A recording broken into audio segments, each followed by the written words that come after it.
Assalamualaikum warahmatullahi wabarakatuh. Salam dan bahagia Bapak Ibu hebat. Saya Sofa Mulyani SPDGR. Izinkan saya untuk memaparkan tentang diseminasi budaya positif di sekolah. Terima kasih tak terhingga saya ucapkan kepada fasilitator saya Pak Zulhelmi Z SPDI MPD dan pengajar praktik Ibu Widya Astuti SPD MPD. Adapun tujuan aksi nyatanya yaitu menciptakan murid yang merdeka dan disiplin diri yang kuat, serta menumbuhkan budaya positif di sekolah dengan meyakini nilai-nilai kebajikan universal. Berikut ini harapan saya, semoga penerapan budaya positif dapat terwujud baik di lingkungan sekolah, di rumah, maupun di lingkungan masyarakat agar terciptanya suasana belajar yang nyaman, aman, dan menyenangkan. Selanjutnya, lini masa tindakan yang dilakukan, yaitu mengajukan gagasan kepada kepala sekolah, mengumpulkan rekan guru untuk diseminasi budaya positif di sekolah, menumbuhkan kesepakatan kelas dan keyakinan kelas, serta melakukan evaluasi dan refleksi.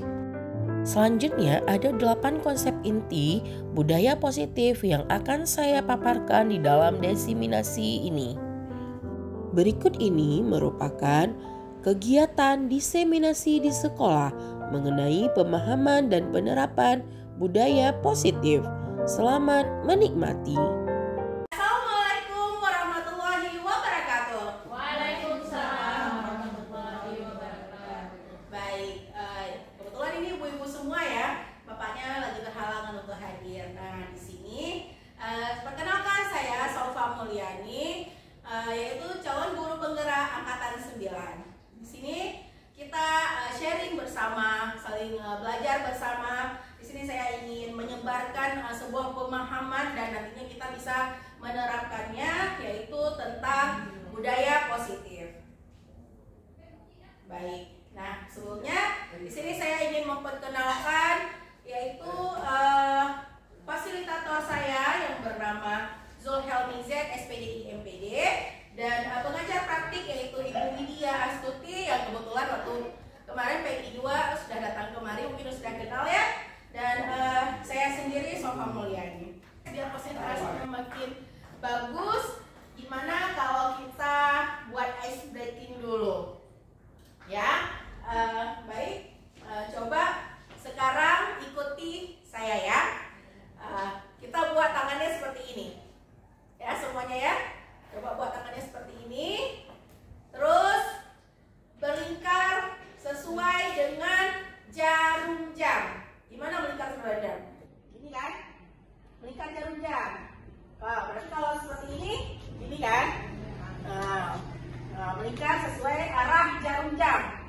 Oke, melingkarin sesuai arah jarum jam. Ya, melingkar terus, cepat. Iya, lambat lagi. Cepat lagi. Oke, cepat. Oke, taruh di dagu. Iya, yang benar. Yang lain taruh di dagu. Dagu kita mana ya, Bapak Ibu? Dagu kita ini. Iya, ternyata hebat. Wajibnya mereka dan kita masih konsentrasi. Yang lain ayo semangat, kita konsentrasi lagi. Ya, baik.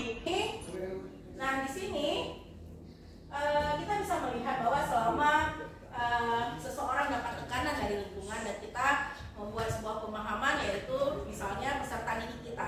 Jika peserta didik kita ada tekanan dari lingkungan ataupun kita sendiri misalkan ada tekanan dari lingkungan seperti itu ya, maka proses pembelajarannya pasti akan sulit, ya kan? Dan salah satu tanggung jawab kita sebagai pendidik di sini yaitu menghilangkan atau mencabut gangguan yang menghalangi proses pengembangan potensi murid. Nah, di sini makanya kita perlu menciptakan yang namanya budaya positif di sekolah. Dan budaya positif itu dapat terwujud melalui lingkungan yang nyaman, aman, dan bisa memberikan murid kebebasan untuk berproses, belajar, dan membuat kesalahan. Itu kita bisa melihat nantinya bagaimana mereka dan belajar lagi dari kesalahan tersebut sehingga mampu menerima dan menyerap suatu pembelajaran. Nah, sehingga jika budaya positif itu sudah kita bentuk, maka tujuannya yaitu yang pertama membentuk keyakinan kelas, dan yang kedua menumbuhkan motivasi internal melalui pencapaian disiplin positif, dan yang ketiga menumbuhkan nilai-nilai kebajikan, dan juga mengambil posisi kontrol sebagai manajer, serta mengambil posisi kontrol yang untuk melaksanakan segitiga restitusi dalam melaksanakan masalah. Baik, nah di sini ada beberapa konsep dari budaya positif yang akan kita bahas nantinya. Nah, ada yang namanya pembelajaran paradigma belajar. Terus ada disiplin positif, ada nilai-nilai kebijakan, ada kebutuhan dasar manusia, motivasi perilaku manusia, posisi kontrol guru, keyakinan sekolah, dan terakhir yaitu tentang segitiga restitusi. Mungkin di sini bahasanya sudah awam, ada yang masih awam ya antara kita bahasa-bahasa tersebut. Nah, seperti kata pepatah bahwa tidak kenal maka tidak sayang. Nah, mari sama-sama sekarang kita melihat, kita bedah istilahnya. Oke? Baik, kita belajar bersama di sini. Nah, di sini kita bermain tentang kegiatan kepal tangan. Gimana kepal tangan? Seperti ini ya. Nah, kita mengepal tangan. Misalkan Anda dan teman Anda. Jadi kita misalkan nih, Anda dan teman Anda, kita cobalah buka. Anda adalah A. Ya, Anda adalah A. Anda menggempalkan salah satu tangan Anda. Coba Anda bayangkan bahwa Anda ini menyimpan sesuatu yang sangat berharga dalam kepala tangan ini. Ya, kita menyimpan sesuatu yang sangat berharga dalam kepala tangan. Otomatis kalau sangat berharga gimana? Pasti kita jaga. Pasti kita jaga benda tersebut sekuat tenaga kita. Gimana caranya kita jaga ya dalam pinjaman ini? Karena ini adalah yang paling berharga dan sangat penting bagi kita. Namun datang teman kita dan tugas si B ini sebagai teman kita mencoba dengan segala cara untuk membuka tangan kita. Ya, datang teman kita membuka, entah itu dengan mengintimidasi, entah dengan cara memarahi, menggoda, menggelitik, bahkan menawari Anda uang. Gimana caranya tangan ini bisa terbuka? Apakah Anda bersedia untuk membuka kepalan tangan ini? Bagaimana? Tidak. Bu Jennifer? Tidak. Bu Eka? Tidak. Ada yang mau bersedia membuka? Tidak. Tidak. Oke, kita lihat apa yang terjadi. Ya. Nah, di sini ada beberapa ilusi kontrol guru, yaitu guru ini kita kalau seandainya istilahkan genggaman tadi itu misalnya adalah murid dalam genggaman kita. Ya, jadi ilusinya guru yang mengontrol murid, ya kan? Ilusi bahwa kritik dan membuat orang merasa bersalah dapat menguatkan karakter. Dan ilusi bahwa semua penguatan positif, efektif dan bermanfaat. Itu adalah ilusi kontrol dari seorang guru tadi. Dan ilusi bahwa orang dewasa memiliki hak untuk memaksa. Ya, itu yang terjadi saat ini. Nah, bagaimana kita bisa merubah paradigma tersebut? Saat ini bahwasanya kita sering memaksa orang buka tangan kamu, marahin tangan ke dia kalau dia tidak buka. Begitu kan yang terjadi saat ini? Nah, bagaimana perubahan paradigma stimulusnya? Nah, kalau biasanya kita mencoba merubah pandangan orang agar sama dengan pandangan kita. Nah, sekarang kita berusaha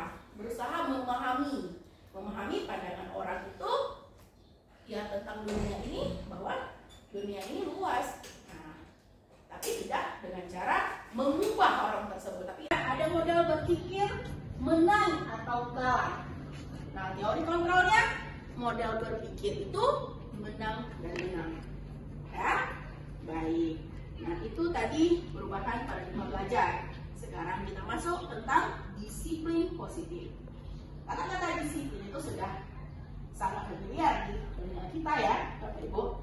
Apa sih disiplin positif itu? Disiplin positif di sini yaitu berasal dari kata disiplina, ya, yang artinya belajar. Di mana disiplin mengacu pada disiplin diri yang memiliki tanggung jawab terhadap apa yang mungkin dilakukan berdasarkan nilai-nilai yang diyakini. Dan disiplin positif merupakan salah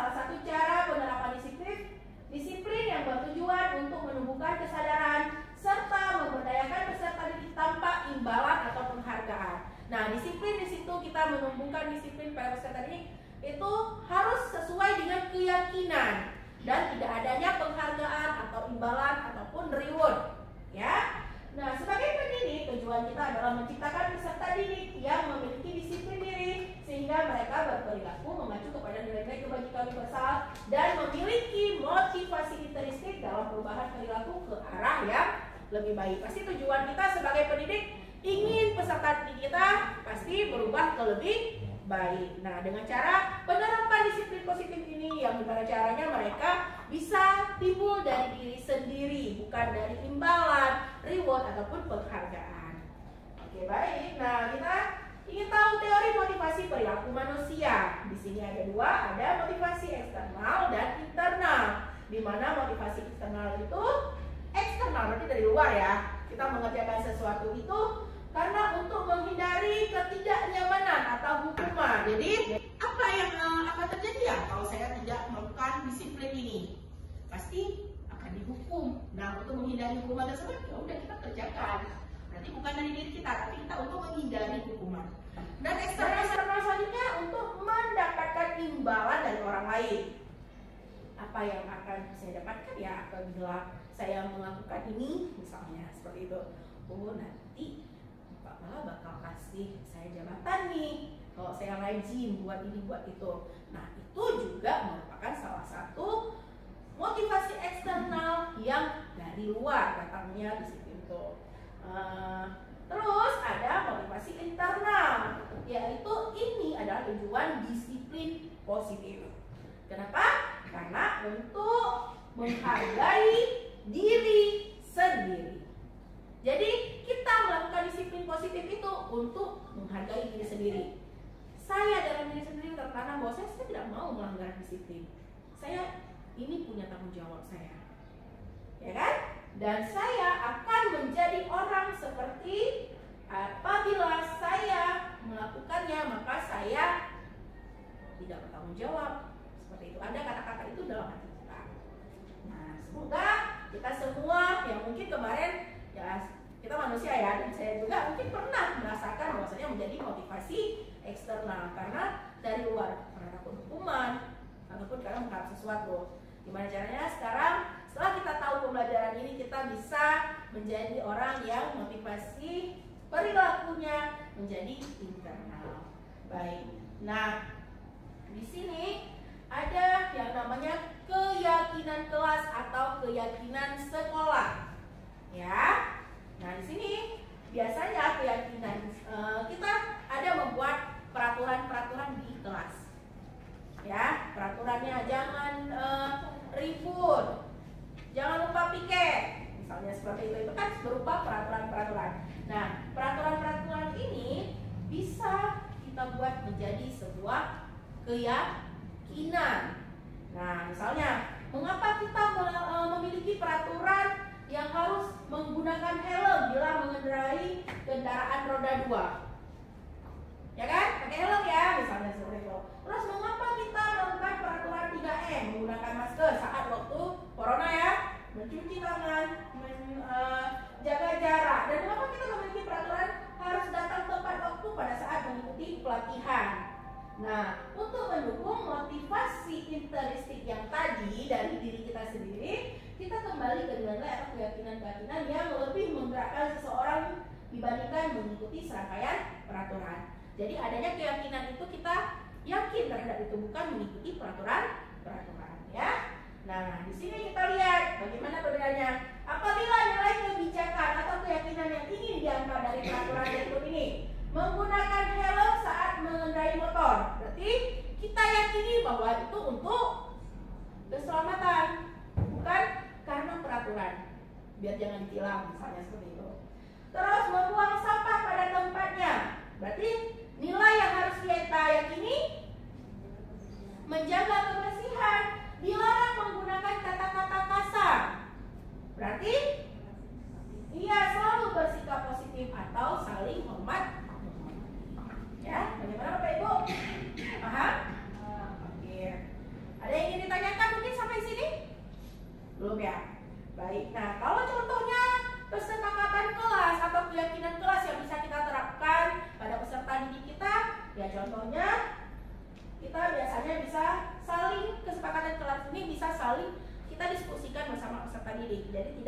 peraturan. Kalau peraturan kita tidak mendiskusikan, tapi sudah tertera tata tertibnya peraturannya apa. Namun jika kesepakatan kelas, maka kita ada namanya diskusi antara guru dengan peserta didik. Misalnya datang tepat waktu, mengucapkan salam. Nah, kita buat kesepakatannya. Terus menjaga kebersihan sekolah. Ya kan? Kalau sudah ada kesepakatan, pasti kita jaga bersama. Tapi kalau peraturan, jangan lupa piket.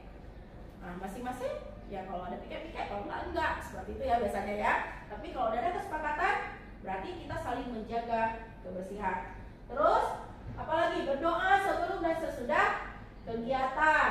Aktif dalam pembelajaran. Nah, itu semua bisa jadi salah satu contoh kesepakatan kelas nantinya. Dan nantinya jika terus diulang-ulang kesepakatan kelas itu, nanti suatu saat akan menjadi sebuah keyakinan kelas atau sekolah. Ya. Jadi kalau misalnya nanti ada kesepakatan, kami jadi keyakinan, berarti guru dan murid akan saling menghormati. Ya. Baik. Nah, ini contohnya peraturan dan keyakinan kelas. Kalau tadi peraturannya selalu kembalikan buku ke tempatnya. Tapi kalau udah jadi keyakinan, berarti udah tertanam apa ya? Tanggung jawab. Kalau dilarang mengganggu orang lain, berarti iya harus menghormati orang lain. Hadir di sekolah 15 menit sebelum pembelajaran dimulai, berarti punya komitmen dalam diri kita. Terus dilarang melakukan kekerasan, berarti ya keselamatan orang lain. Terus dilarang menggunakan narkoba, berarti keyakinan dia ya untuk kesehatan. Terus bergantian atau menunggu giliran, yaitu menghormati orang lain, bersabar. Gunakan masker seperti tadi untuk kesehatan dan keselamatan. Dan ada juga jangan berlari di kelas atau koridor. Ini semua tadi adalah peraturan-peraturan yang biasanya kita terapkan. Tapi mulai sekarang namanya peraturan itu kan ataupun perubahan itu perlahan-lahan pasti berubah, ya kan? Namun kalau langsung nggak mungkin karena semuanya perlu waktu. Perubahan itu memang susah, tapi harus kita coba. Jadi dari peraturan-peraturan, gimana caranya kita harus membuat mereka meyakini nilai-nilai kebijakan universal tersebut nantinya ya, nilai keyakinan kelas. Baik. Nah, sehingga nanti munculnya nilai-nilai kebijakan universal. Apa-apa aja nilai kebijakan universal? Nah, yang sekarang ini dituntut peserta didik itu yaitu sesuai dengan profil pelajar Pancasila. Apa-apa aja profil pelajar Pancasila? Beriman, bertakwa kepada Tuhan, terus berkebinekaan global, mandiri, bergotong royong, bernalar kritis dan kreatif. Nah, di rumah sekolah kita sudah ada beberapa yang kita terapkan dan memang sudah tertanam. Ya, beriman dan bertakwa kepada Allah itu sudah sering kita lakukan ngaji Yasin di setiap hari Jumat. Berkebinekaan global, kebetulan kemarin juga kita merayakan 17 Agustus yang bahkan anak-anak membuat proyek mendesain baju adat sesuai dengan kreativitas mereka, ya. Dan itu juga termasuk suatu inovasi baru, ya. Nah, kreatif jelas mereka bisa kita membuat P5, ada proyek di mana di situ ditingkatkan kreativitas mereka. Mandiri, dan di situ juga ada mandirinya karena mereka membuat sendiri ide dari mereka sendiri, akhirnya membentuk sebuah produk. Jadi alhamdulillah sudah ada dan semoga kita semakin bisa meningkatkan hal-hal nilai-nilai kebijakan universal tersebut di sekolah kita. Amin. Ya, nah di sini yang perlu kita ketahui juga ada kebutuhan dasar manusia. Jadi seluruh tindakan manusia memiliki tujuan tertentu. Semua yang kita lakukan adalah usaha terbaik kita untuk mendapatkan apa yang kita inginkan.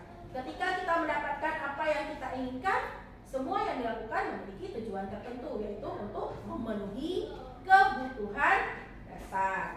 Kita lihat, mungkin selama ini kita merasa seperti itu, tapi ternyata itu adalah semua kebutuhan kita. Jadi kebutuhan kita tidak hanya apa? Makan, tapi kebutuhan kita ternyata ada 5. Apa aja? Bertahan hidup. Nah, bertahan hidup itu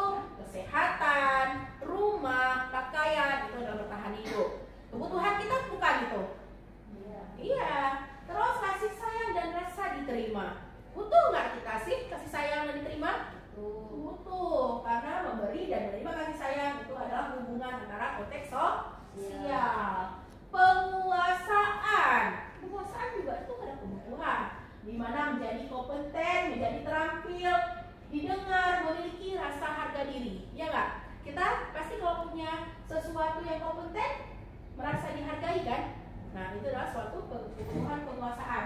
Kebebasan, jelas kita sangat perlu kebutuhan dasar manusia kebebasan. Ada mandiri, memiliki pilihan dan mampu mengendalikan arah hidup seseorang. Terus yang paling terakhir pasti kesenangan. Kita perlu kesenangan, ya kan? Mencari kesenangan kita sendiri dengan bermain, ya kan? Terus juga bisa dengan tertawa. Nah, jadi kita butuh. Itulah semuanya adalah kebutuhan dasar manusia. Nah, di sini ada teori motivasi, hukuman dan penghargaan serta restitusi. Ya, ada kata-kata baru nih. Nanti kita pelajari lagi. Oke, kita sharing di sini semuanya. Oke, ada konsep disiplin dengan identitas gagal. Mungkin selama ini kita sering melakukannya, tapi ternyata ini merupakan salah satu yang masuk ke dalam konsep disiplin dengan identitas gagal. Apa itu? Ada hukuman dan penghargaan. Ini paling sering kita terapin.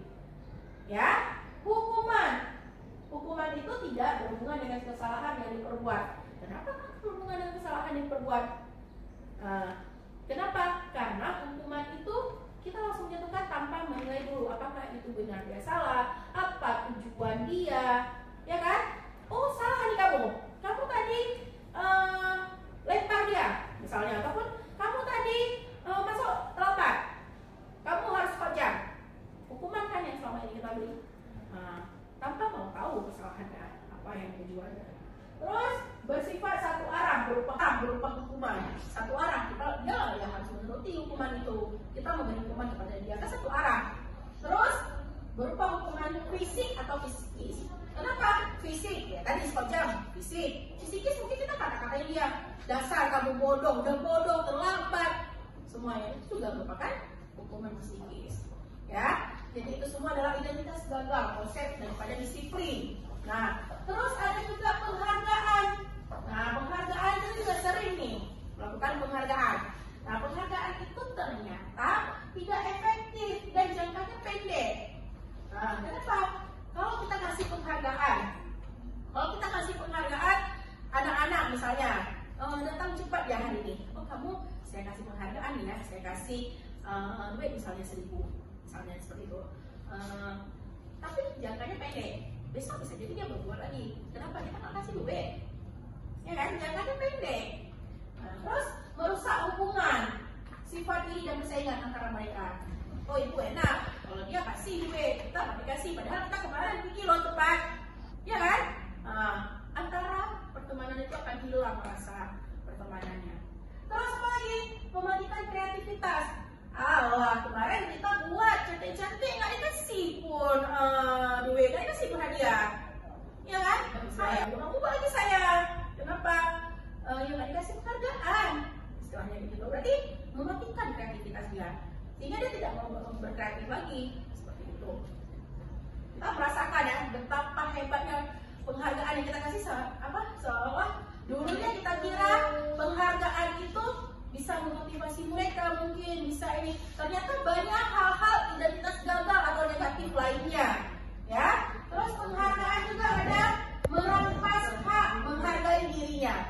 Seperti yang kita katakan tadi, kita melakukan disiplin positif itu karena biar kita menghargai diri kita sendiri. Tapi kalau kita udah kasih sesuatu untuk dia, menghilangkan hak dari dia untuk menghargai diri sendiri, karena dia mengharap penghargaan selalu dari kita.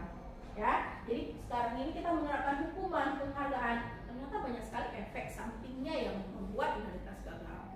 Nah, sekarang bagaimana konsep disiplin dengan ini ya. Kita lihat dulu hukuman dan konsekuensinya. Hukuman, sesuatu yang menyakitkan harus terjadi. Berarti konsekuensinya sesuatu yang harus terjadi. Seperti itu ya. Terus membuat anak sakit untuk jangka waktu lama. Konsekuensinya membuat anak merasa tidak nyaman dalam waktu jangka pendek. Terus anak membenci kedisiplinan. Kalau konsekuensinya anak menghargai disiplin. Terus mendorong anak menyakiti diri sendiri. Di sini mendorong anak agar mudah menyesuaikan diri. Terus anak belajar untuk menyembunyikan kesalahan. Ya kan? Waktu dia ada kesalahan dia sembunyiin. Karena apa? Takut kena hukuman tadi. Jadi kalau misalnya kita menerapkan disiplin yang dari diri apa? Konsep diri yang baik. Terus anak juga belajar untuk mematuhi peraturan sekolah.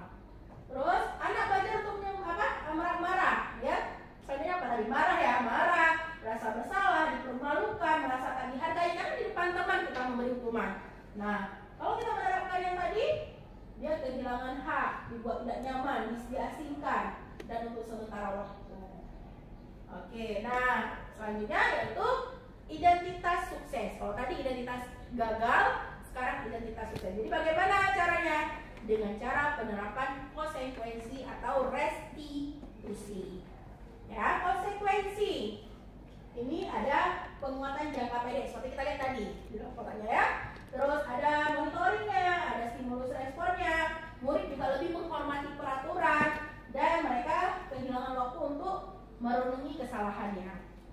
Nah, yang paling penting di sini yaitu adanya penerapan restitusi, di mana murid bertanggung jawab untuk perilakunya, fokus pada pemecahan masalah jangka panjang, murid menghormati dirinya. Terus ada teori kontrol yang sudah kita belajar tadi ya, ada beberapa teori kontrolnya.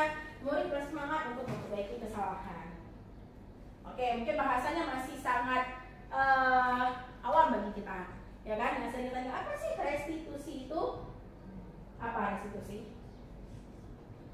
Ya, restitusi dalam proses menciptakan kondisi bagi murid untuk memperbaiki kesalahan mereka sehingga mereka bisa kembali pada kelompok mereka. Jadi kalau tadi kita menghakimi tidak menanyakan apapun apa tujuannya, langsung menghukum mereka. Tapi dengan restitusi kita mampu membuat kondisi si murid itu bisa memperbaiki kesalahan mereka, ya, sehingga mereka bisa kembali pada kelompok mereka dengan karakter yang lebih kuat. Restitusi juga merupakan proses kolaboratif yang mengajarkan murid untuk mencari solusi dalam masalah mereka dan membangun murid berpikir tentang orang seperti apa yang mereka inginkan. Jadi kalau misalnya dia melakukan kesalahan nih, kita merenungkan bagaimana solusinya agar dia bisa menjadi seseorang yang lebih baik nantinya, ya, dan bagaimana mereka harus memperlakukan orang lain. Nah, ciri-ciri restitusi seperti ini kan ya, bukan untuk menebus kesalahan, tapi untuk belajar dari kesalahan. Terus memperbaiki hubungan yang tadinya kalau ada penghargaan kita ada sifat iri, dengki. Nah, dengan restitusi nanti ada memperbaiki hubungan. Terus ada tawaran, kita menawarkan solusi atau mereka menawarkan solusi, bukan paksaan. Terus restitusi menentukan untuk melihat ke dalam diri. Kenapa saya melakukan ini? Ada rasa dia melihat dalam diri dia. Terus restitusi juga mencari kebutuhan dasar yang mendasar ditinggalkan. Kebutuhan dasar tadi ada kebutuhan kesenangan. Mungkin dia melakukan ini karena kurangnya kebutuhan kasih sayang, seperti itu. Jadi ada pendalamannya lagi dengan restitusi. Terus restitusi diri ada cara yang paling baik juga. Dan restitusi itu fokus pada karakter, bukan tindakan.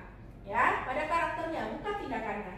Restitusi juga fokus pada solusi. Itu yang paling penting. Kita kedepankan solusinya apa. Dan restitusi mengembalikan murid yang berbuat salah pada kelompoknya. Nah, ini adalah posisi kontrol restitusi. Ada pemberi hukuman, pembuat merasa bersalah, teman, pemantau, dan manajer. Semua ini ada mungkin di antara kita yang sudah menerapkannya. Ya, yang mana ya? Kita melihat posisi penghukum. Jelas, pasti apa? Patuhi aturan saya. Atau awas ya. Pasti itu kan yang sering terucap ya. Terus, kamu selalu aja salah. Terus apa lagi? Pasti selalu yang terakhir selesai. Kata-kata itu yang menjadi ternyata penghukum kita selama ini. Terus suaranya pasti kayak mana kalau penghukum? Iya, kamu. Iya, oke, bagus sekali. Iya, jadi ngotot jari, menunjuk-nunjuk, sangat suara tinggi, terlambat lagi.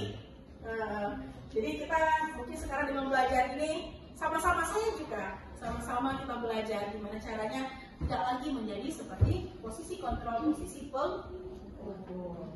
Nah, posisi membuat merasa bersalah gimana ya? ibu sangat kecewa sekali dengan kamu. Seperti itu kan? Kita kan sering, ibu kecewa kali sama kamu lah. Nah, tapi posisi itu membuat merasa bersalah mereka sama kita, ya kan? Terus berapa kali lagi bapak harus bilang, ibu harus bilang, harus kasih tahu sama kalian. Gimana coba kalau orang tua kamu tahu? Nah, kan sering kita ya mengucapkan hal-hal seperti itu ya. Nah, membuat merasa bersalah, nada suaranya memelas, halus, sedih. Kita mungkin ingin mereka tuh merasa bahwasanya berubah seperti itu dengan tidak marah-marah. Namun satu sisi ada hal yang tidak baik. Nah, Adi, kamu ini bagaimana ya? Kamu sudah berjanji dengan ibu tidak akan terlambat lagi. Kamu kenapa ya? Senang sekali ngecewain ibu. Ibu benar-benar kecewa nih kali ini. Nah, jadi hal-hal tersebut adalah posisi pembuat merasa bersalah. Nah, bagaimana dengan posisi teman? Ini juga sering kita lakukan, ya. Kita bisa berteman dengan mereka, ya kan? Teman yang saya tadi. Nah, kalau beda pesan, ayolah bantu bapak, ayolah bantu ibu demi bapak, misalnya kayak gitu.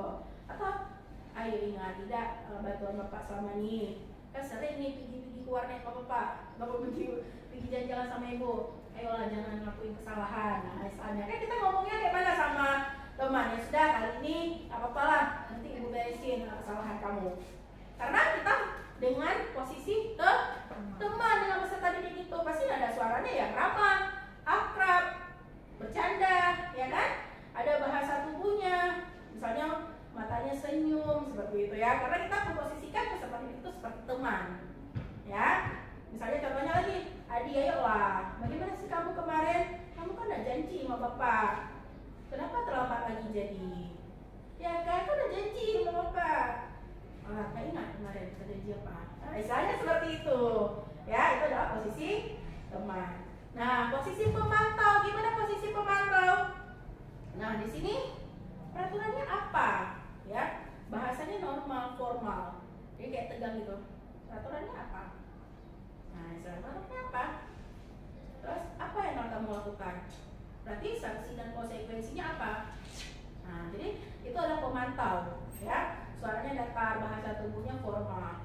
Adi, tahukah kamu jam berapa kita memulai pelajaran? Nah, tahu pak. Ya, kamu terlambat ya 15 menit. Apakah kamu sudah tahu konsekuensinya? Jadi bapak itu ada, kamu tahu konsekuensinya? Apa yang harus dilakukan bila terlambat? Istirahat nanti dan mengerjakan tugas ketertinggalan kamu. Ya pak, nanti harus tinggal kelas. Pada jam istirahat nanti harus tinggalin karena harus ngerjain ketinggalan saya. Dia bilang, ya benar. Nanti pada saat jam istirahat kamu harus tinggal di kelas untuk menyelesaikan tugas yang tertinggal tadi.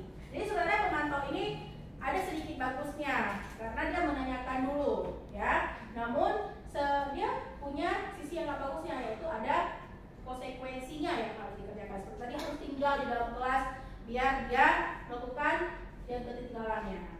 Nah, posisi yang paling baik adalah posisi manajer. Bagaimana? Nah, jika dia misalnya melakukan kesalahan, kita tadi kan udah buat keyakinan kelas kan?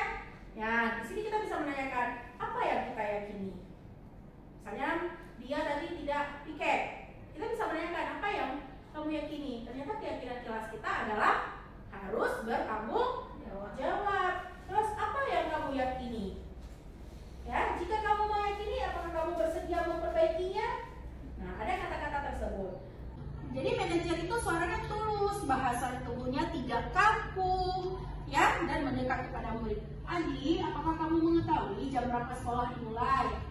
Adi, saya tahu nggak jam sekolah dimulai jam berapa? Tahu kan? Jam? Iya. Jadi kamu terlambat kira-kira ada masalah apa ya? Misalnya seperti itu. Jadi tadi sampainya kamu jam 8 ya? Ada selalu ya.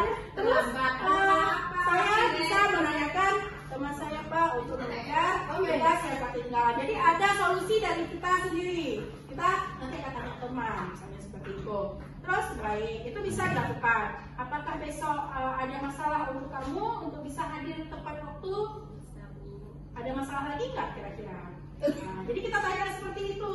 Jadi ada tanya jawab kita harus mengertinya bagaimana, apakah ada permasalahan, kenapa dia membuat itu, seperti itu. Misalnya anak-anak bermain di kelas lempar-lemparan, ya, pasti kita tanya, kenapa Azizah tadi lempar-lemparan sama Eka, misalnya dia bilang, pasti ada alasannya kamu, ya saya bosan di kelas tadi.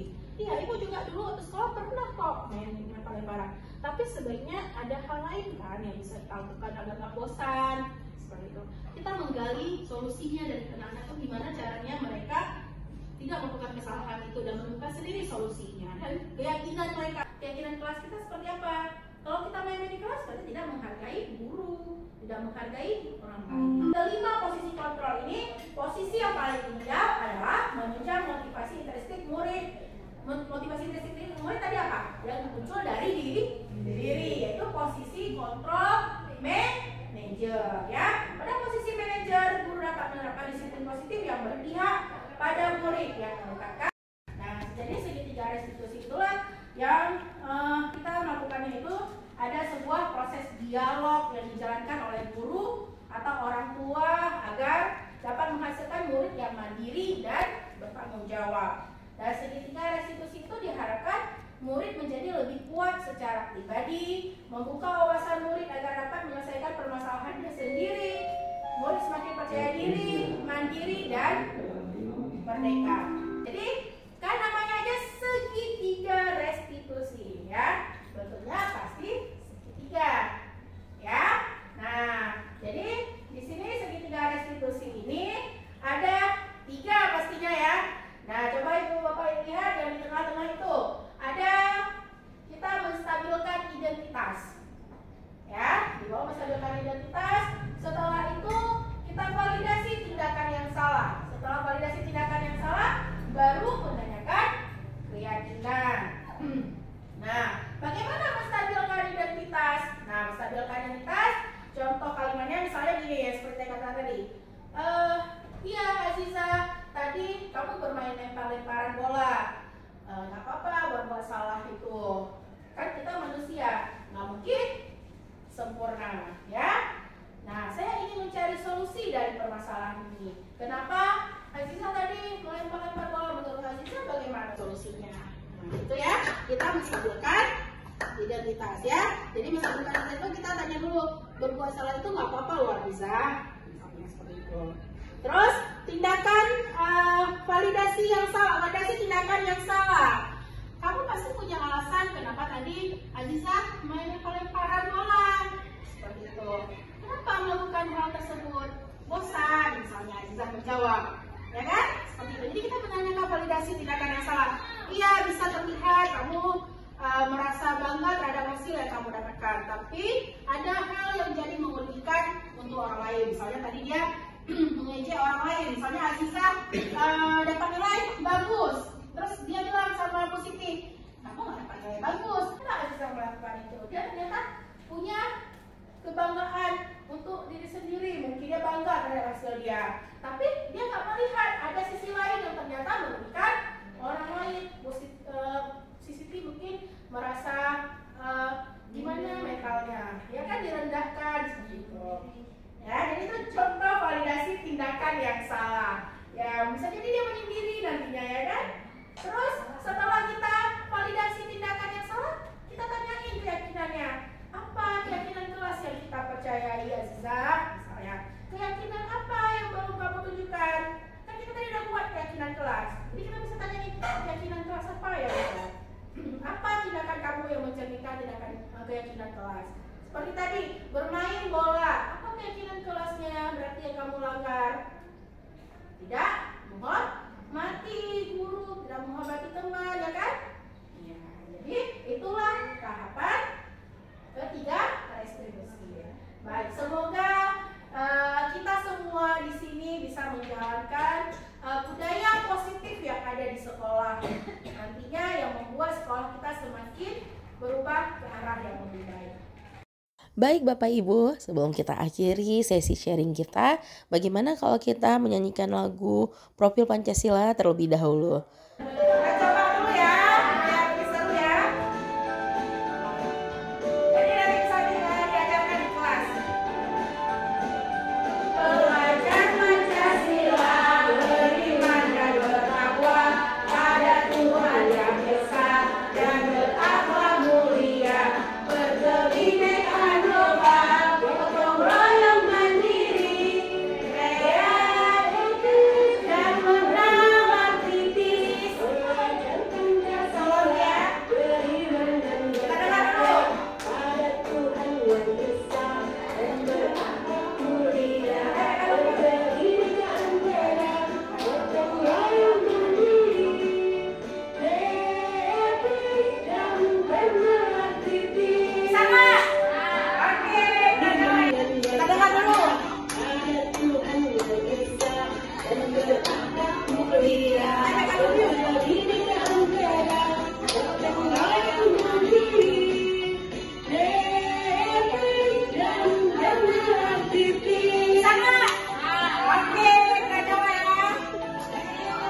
sudah sama-sama belajar di sini dan semoga kita bisa menerapkannya nantinya.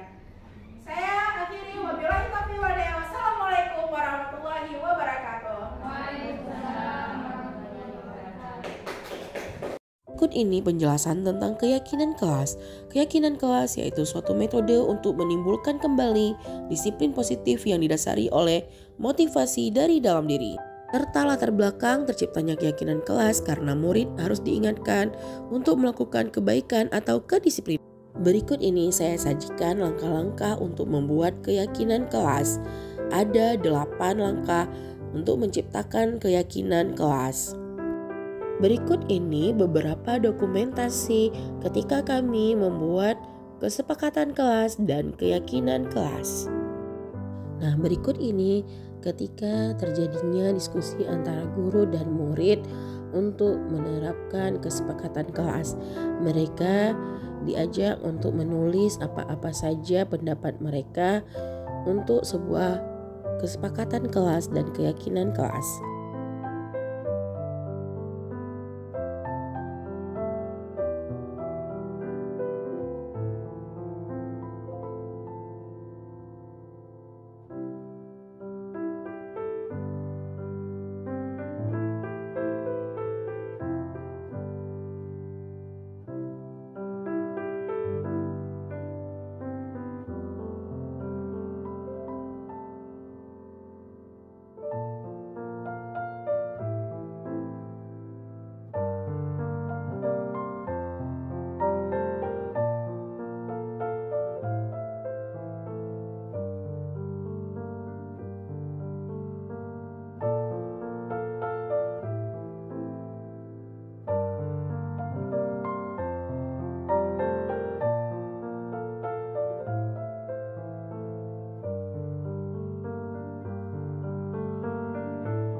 Selanjutnya, refleksi kegiatan.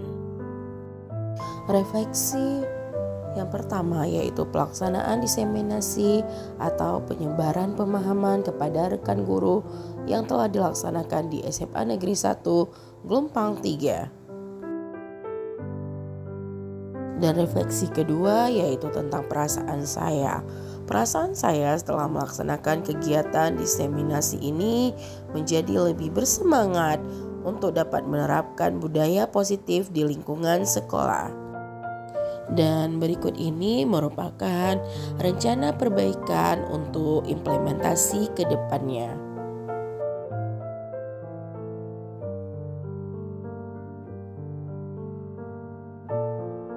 Berikut ini rencana perbaikannya, yaitu yang pertama, selalu melakukan evaluasi secara berkala. Kemudian, terus meningkatkan koordinasi dengan semua pihak di lingkungan sekolah. Dan yang ketiga, yaitu terus melakukan pengembangan diri dan ilmu tentang budaya positif. Keempat, terus meminimalisir kekurangan yang ada. Dan yang terakhir yaitu selalu menganalisis kebermanfaatan hasil diseminasi tersebut terhadap murid di lingkungan sekolah.